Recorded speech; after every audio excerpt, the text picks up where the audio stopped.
ഷഅബാൻ എന്ന് പറയുന്നത് ഒരു മുന്നൊരുക്കത്തിൻ്റെ മാസം എന്നാണ് ഉലമാക്കൾ പരിചയപ്പെടുത്തിയത്. ഒരു വിശുദ്ധ മാസത്തെ സ്വീകരിക്കാനുള്ള മുന്നൊരുക്കം ഉണ്ടാകേണ്ട സമയമാണിത്. ഈ മാസത്തിൻ്റെ 5 സവിശേഷതകളായി ഉലമാക്കൾ ചൂണ്ടിക്കാണിച്ചത്: 1.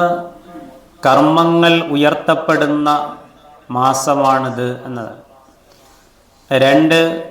നബി സ്വല്ലല്ലാഹു അലൈഹി വസല്ലം ഏറ്റവും കൂടുതൽ സുന്നത്ത് നോമ്പെടുത്തിരുന്ന മാസം ഷഅബാനാണെന്നാണ്. 3.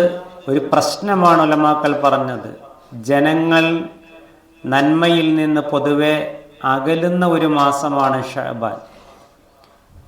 4. കഴിഞ്ഞ റമദാനിൽ നോമ്പുകൾ വിട്ടുപോയവർ ശ്രദ്ധിക്കേണ്ട വിഷയമാണ്.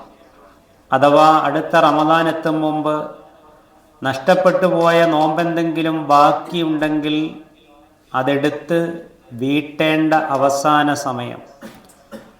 5.